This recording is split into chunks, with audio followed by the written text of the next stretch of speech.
Praise the Lord, loving people of God. Welcome to my YouTube channel, Peace Lovers Formula. Today we will meditate on the powerful message of Isaiah chapter 40 verses starting from 1 to 10.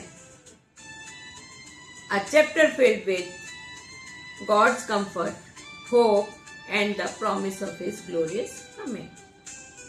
The chapter begins with God's tender words, comfort my people. Yes, my dear friends, परमेश्वर declare करते हैं दुख और कष्ट का season सदा के लिए नहीं रहेगा। वो अपने लोगों से पीस, फॉरगिवनेस और रेस्टोरेशन की बात कर रहे हैं। वो विल्डरनेस में पुकारने वाले की दुहाई, उसकी आवाज सुनते हैं। परमेश्वर सबकी आवाज सुनते हैं, जो दुख तकलीफ में उनको पुकारते हैं वो सुनते हैं।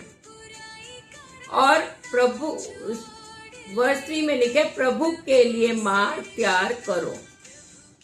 इसाया की ये प्रोफेसी जॉन द बैप्टिस्ट के द्वारा पूरी हो। ज्यादा डिटेल्स में ना जाते हुए, now I request you to please open your Bibles to meditate on Isaiah chapter 40 verses starting from 1 to 10.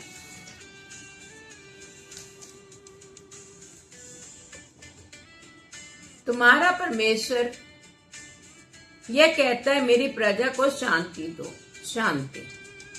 यरूशलेम में शांति की बातें कहो और उसे पुकार कर कहो कि तेरी कठिन सेवा पूरी हुई, तेरे धर्म का दंड अंगीकार किया गया है।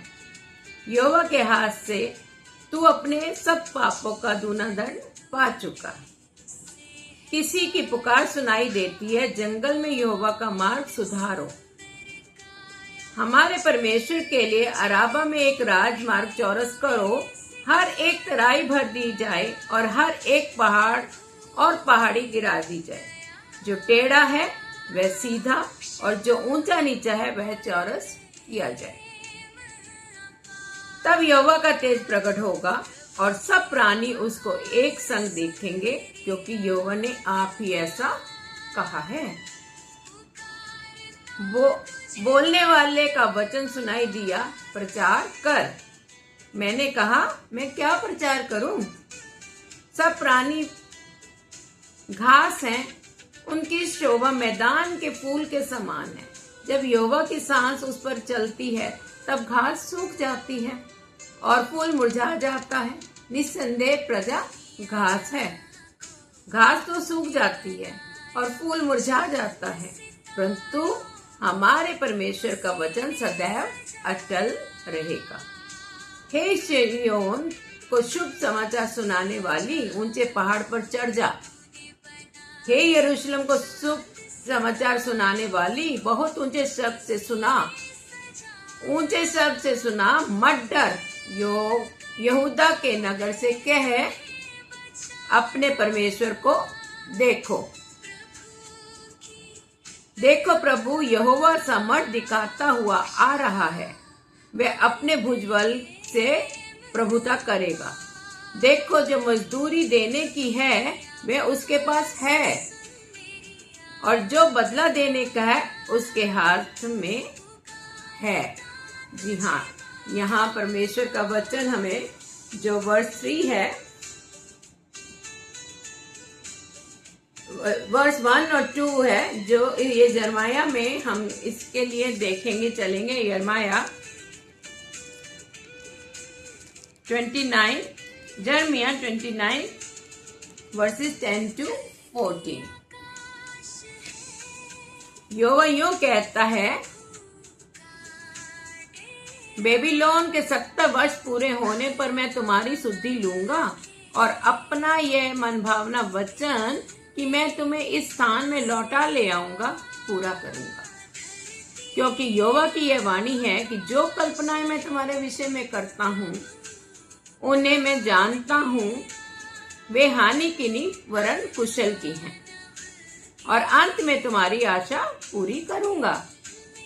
तब उस समय तुम मुझको पुकारोगे और आकर मुझसे प्रार्थना करोगे और मैं तुम्हारी सुनूंगा। तुम मुझे ढूंढोगे और पाओगे भी, क्योंकि तुम अपने संपूर्ण मन से मेरे पास आओगे। मैं तुम्हें मिलूंगा, यहोवा की यह वाणी है, और बंधुआई से लौटा ले आऊंगा। और तुमको उन सब जातियों और स्थानों में से जिनमें से मैंने तुमको जबरन निकाल दिया है, और तुम्हें इकट्ठा करके स्थान में लौटा ले आऊंगा जहां से मैंने तुम्हें बंदी करवा के निकाल दिया था। यहोवा की यही वाणी है। जी हाँ मेरे प्रियो, जो हमारे और आपके जो विल्डरनेस के दिन है, बंधुआई के दिन है, परमेश्वर कहता है ना, जैसे शुरू में मैंने आपसे बताया कि ये जो दुख और कष्ट का सीजन है हमेशा नहीं रहेगा, ये कुछ समय का है। परमेश्वर पहले डिक्लेयर कर चुका है, और ये विल्डरनेस में से उसने कहा है मैं अब तुम्हें निकाल लाऊंगा। अब वो विल्डरनेस का, वो दुख तकलीफ का, कष्ट का सीजन खत्म हो गया है।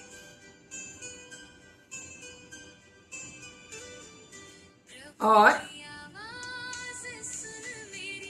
वर्ष 3 में जो है वो कहता है, किसी की पुकार सुनाई देती है, यहोवा में जंगल में यहोवा का मार्ग सुधारो, हमारे परमेश्वर के लिए अराबा में एक राजमार्ग तैयार करो। तो वर्ष 3 जो है ये मैथ्यू, मार्क, लूक, जॉन सब में ये ही बात की है कि यहोवा का मार्ग तैयार करो। गॉस्पल्स में चारों में ये बात सिद्ध की गई है, ये बात बताई गई है, जो भविष्यवक्ता, जो प्रोफेट ईशाया ने बोली, वो look, mark, John and Matthew ने भी इस बात को माने किया है, कहा है कि किसके द्वारा, ये हम आगे पढ़ेंगे। जंगल में यहोवा का मार्ग तैयार करो, ये चारों जो है गॉस्पल्स में ये दिया गया है। और आगे हम देखेंगे 4 to 6 में 3 to 5 पढ़ते हैं, जिसका वर्णन ल्यूक चैप्टर 3 वर्सेस 4 to 6 में दिया गया है। ल्यूक चैप्टर 3 वर्सेस 4 to 6 में।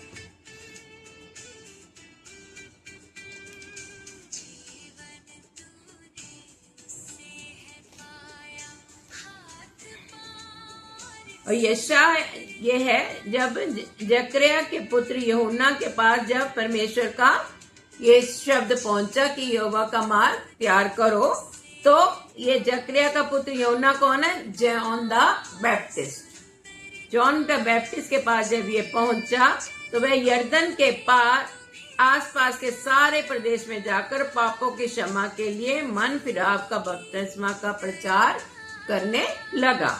जैसे यशाया प्रॉफिट के कहे हुए वचनों की पुस्तक में लिखा है, जंगल में एक पुकारने वाले का शब्द हो रहा है, प्रभु का मार्ग तैयार करो, उसकी सड़कें सीधी बनाओ। हर एक घाटी भर दी जाएगी और हर एक पहाड़ टीला नीचे किया जाएगा, और जो टेढ़ा है सीधा और जो ऊंचा नीचा है वह चौरस मार्ग बनेगा। हर प्राणी परमेश्वर के उद्धार को देखेंगे। तो ये भविष्यवाणी, यशाया की भविष्यवाणी जॉन दी बैप्टिस्ट के द्वारा पूरी हुई, और उसने कहा कि परमेश्वर का मार्ग तैयार करो, सब मन फिराओ, पश्चाताप करो और परमेश्वर के रास्ते पर चलो, सब टेढ़े मेढ़े रास्ते को सीधा करो। जो भी हमारे जीवन में जिस तरह की भी परेशानियां हैं, जिन रास्तों में चल रही हैं, हम परमेश्वर के आवाज को, पुकारने वाले का आवाज कहते हैं ना, सुनाई दी, और टेढ़े मेढ़े रास्तों को चौरस करो। आगे हम देखेंगे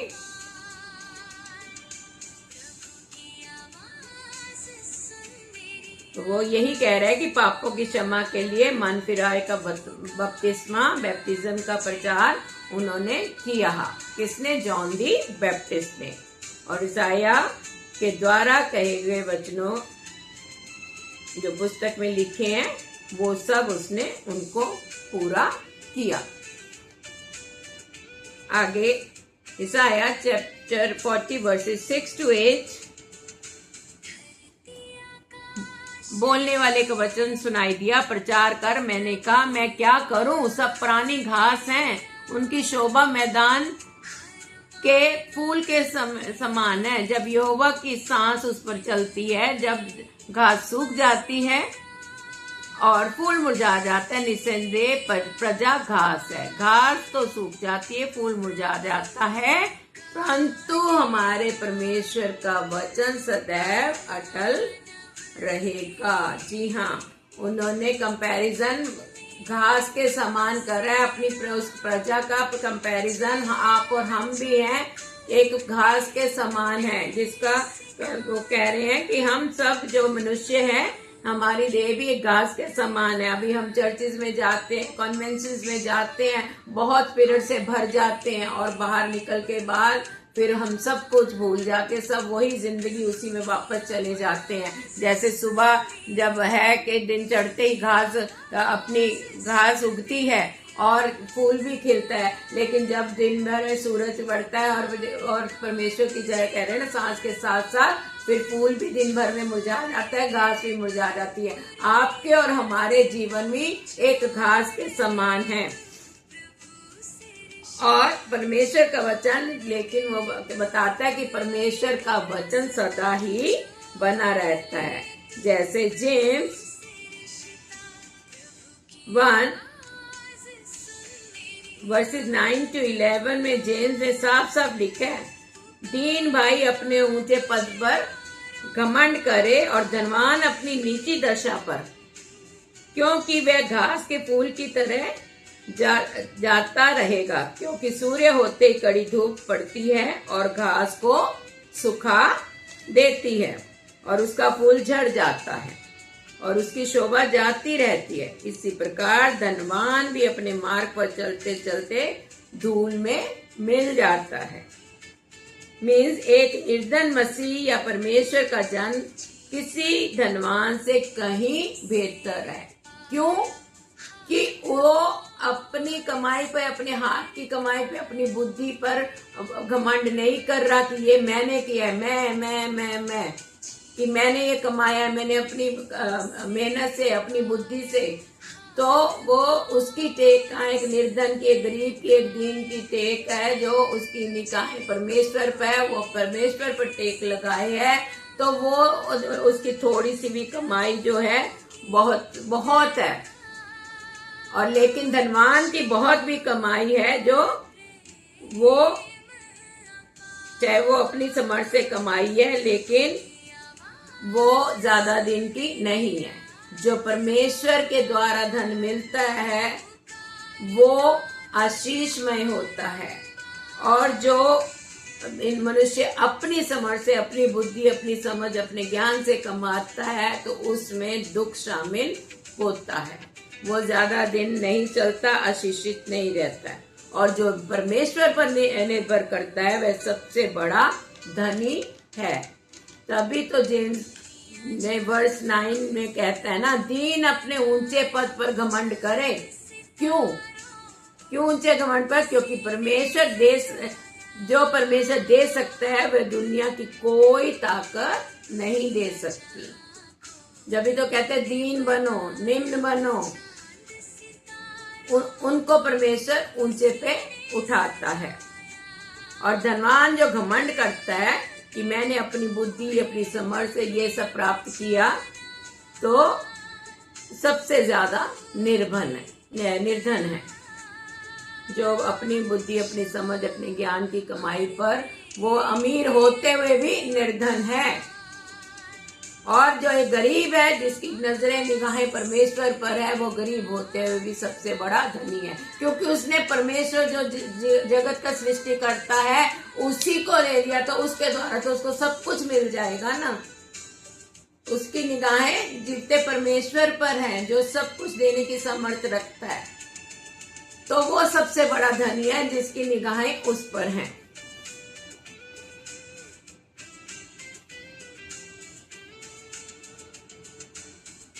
तो वो सबसे ज्यादा निर्धन है, क्योंकि वह परमेश्वर की उपेक्षा करता है, परमेश्वर के पास नहीं आता। उसे अपने मतलब बल पर, अपनी समर्थ पे घमंड है कि मैं बहुत इंटेलिजेंट हूँ, मैं कर सकता हूँ, मैं ऑलराउंडर हूँ।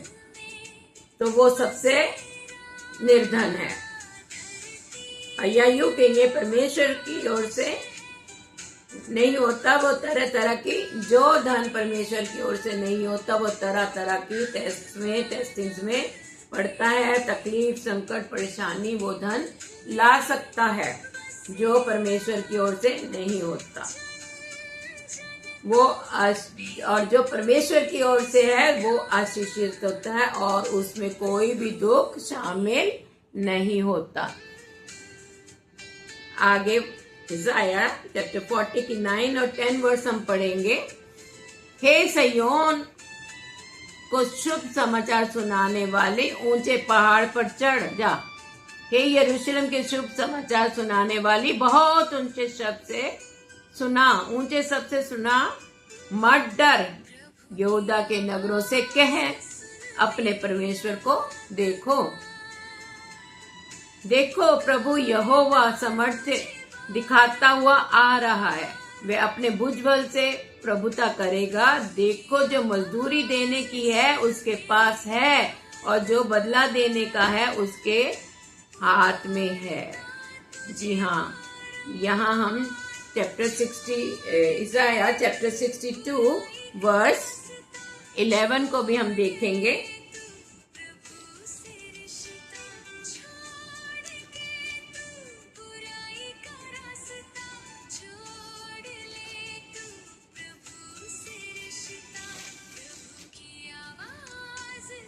देख, यहोवा ने पृथ्वी की छोर तक इस आज्ञा का प्रचार किया है, सिय्योन की बेटी से कहो,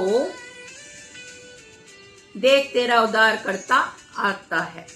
देख, जो मजदूरी जिसको देनी है वह उसके पास है और उसका काम उसके सामने है। जी हाँ माय डियर फ्रेंड्स, यहाँ पर परमेश्वर इज़ाया चैप्टर 62 वर्स 11 में बताता है, देख, यहोवा ने पृथ्वी की छोर तक इस आज्ञा का प्रचार किया है, सिय्योन की बेटी से कहो, देखो, देख तेरा उद्धार करता आता है, देख तेरा उद्धार करता आता है। देख, जो मजदूरी उसको देनी है वह उसके पास है और उसका काम उसके सामने है। इस वचन में सिय्योन की बेटी किसको कहा गया? यरूशलेम को कहा गया है। यरूशलेम के नागरिक जो हैं वो सिय्योन की बेटी, जो यरूशलेम के नागरिकों को संकेत करता है। आप और हम भी मसीह में होने के नाते परमेश्वर के राज्य के नागरिक हैं, क्योंकि फिलिपियंस चैप्टर 3 वर्स 20 स्टेट्स, हमारी नागरिकता स्वर्ग की है। हमारी नागरिकता कहाँ की है? स्वर्ग की है, क्योंकि मसीह में होने के नाते हम परमेश्वर के संतान हैं। परमेश्वर के संतान होने के नाते हमारी नागरिकता स्वर्ग की है। और गैलेटियंस चैप्टर 3 वर्स 29 बताती, यदि तुम मसीह के हो तो इब्राहिम के वंश के हो। और प्रतिज्ञा के अनुसार, कौन सी? इब्राहिम को प्रतिज्ञा दी थी ना, और तुम जाति जाति के मूल पिता हो, तो हम उसके वारिस भी हैं। इब्राहिम के वंश के हैं और उसके वारिस भी हैं। और इसी इज़ाया 60 वर्स 1 में परमेश्वर अंधकार से ज्योति में बुलाता है। चैप्टर 60 वर्स 1 में कहता है ना, उठ प्रकाशमान हो। तो हमें अंधकार से ज्योति में बुलाता है। यरूशलेम सिय्योन के लिए परमेश्वर की प्रतिज्ञा और भविष्य की महिमा की भविष्यवाणी की है। किसके लिए? यरूशलेम में सिय्योन के लिए परमेश्वर की प्रतिज्ञा और भविष्य की महिमा की भविष्यवाणी की है।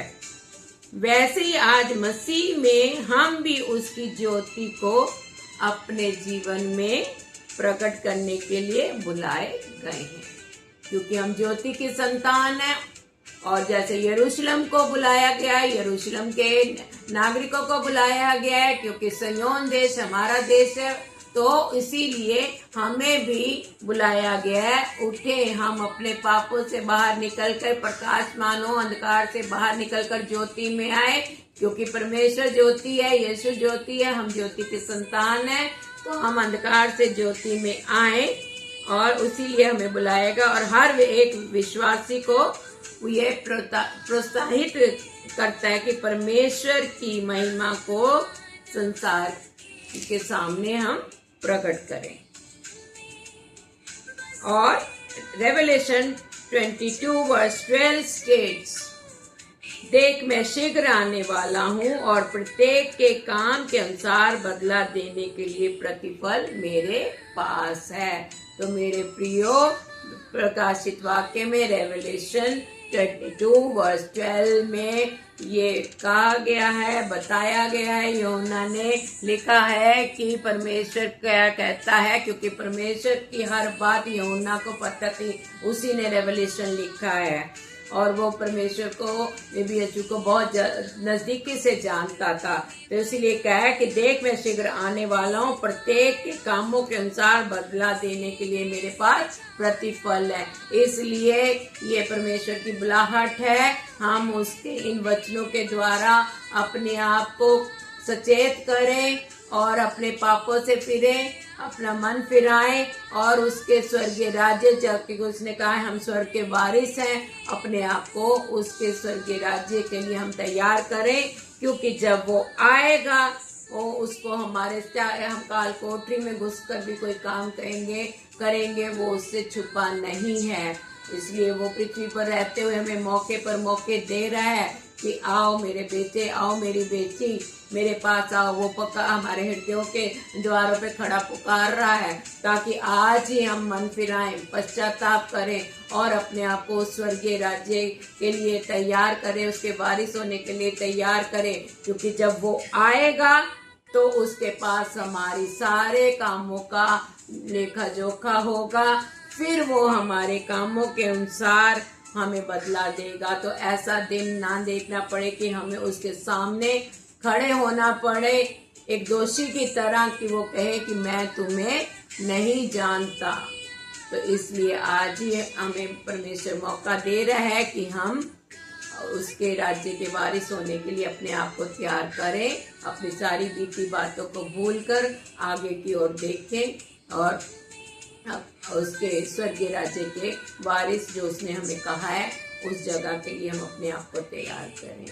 मैं विश्वास करती हूँ ये वचन आपने ज़रूर कुछ ना कुछ आपको इसको ग्रहण किया होगा और आपको अच्छा लगा है तो आप इसको लाइक और कमेंट ज़रूर कीजिए और दूसरों के साथ बांटिए, क्योंकि आपका और मेरा सबका ये कर्तव्य बनता है बीइंग एम्बेसडर ऑफ गॉड कि हम कोई भी रूह अछूती ना रहे उसके कलाम से और कोई भी रूह नाश के द्वार की ओर ना जाए। हर एक रूह, हर एक आत्मा बचाई जा सके। और उसने कहा अगर तुम एक भी आत्मा को बचाते तो तुम मेरे स्वर्गीय राज्य के वारिस होगे। God bless you and B with you today and always.